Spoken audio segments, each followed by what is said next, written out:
Bonjour à tous. Aujourd'hui, nous allons évaluer le site qui s'appelle JMDate. Donc en fait, c'est l'acronyme de soit J'aime les dates, soit on peut aussi penser à Jackie et Michel, leur application de rencontre, qui est très téléchargée où il y a beaucoup de trafic. Donc on va essayer de voir si c'est une application intéressante, si c'est un scam et à ce compte-là, il vaut mieux passer son temps.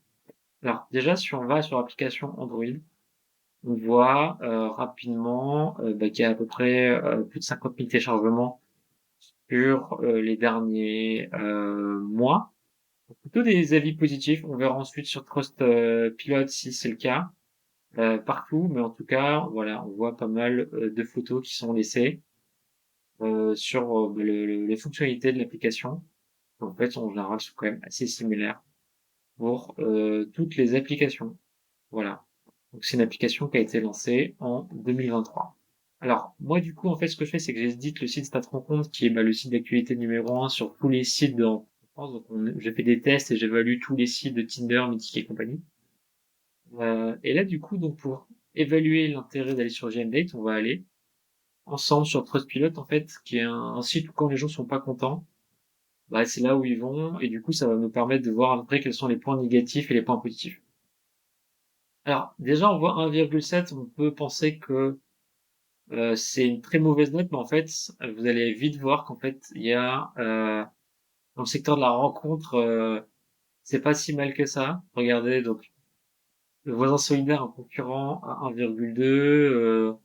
Et si on va par exemple sur Tinder, vous allez voir Tinder à 1,2 en moyenne. Il y a 3500 avis. Donc JMDate quand même a une pas très bonne note, mais il y a quand même pire. Alors, il y a pas mal d'avis. Il y a quelques avis positifs, et il y a aussi quand même pas mal d'avis négatifs. Du coup, et c'est une boîte qui, par contre, en tout cas, semble vraiment faire attention à ses clients et répond à chacun des avis. Donc, ce que j'ai fait, c'est que j'ai utilisé l'AI pour un peu résumer tout ça, à la fois les avis positifs et négatifs, qui sont laissés par les utilisateurs de GML. Donc, déjà, très rapidement sur le positif, ils disent que c'est une interface fluide, facile à utiliser. On peut avoir les fonctionnalités Tinder avec le swipe, le scroll, qu'il y a des fonctionnalités stories, un peu comme Snapchat où en fait on peut partager des vidéos et ensuite faire en sorte que les gens ne puissent pas les revoir. Et il y a pas mal de badges, pas mal d'informations pour le profil.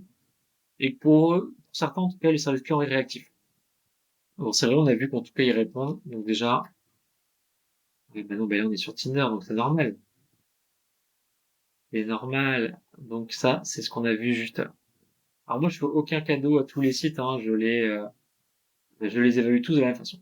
Ensuite, il parle donc des prélèvements. Alors visiblement, pour certains, une fois qu'ils se lancent dans les séries de prélèvements, certains ont du mal à se désabonner ou ne se sont pas désabonnés. En tout cas, ça c'est un point qui est soulevé. Alors d'autres également, ils mentionnent en fait des profils qui ne répondent pas, peut-être des profils qui enverraient des spams. Alors, en fait, il y a deux catégories.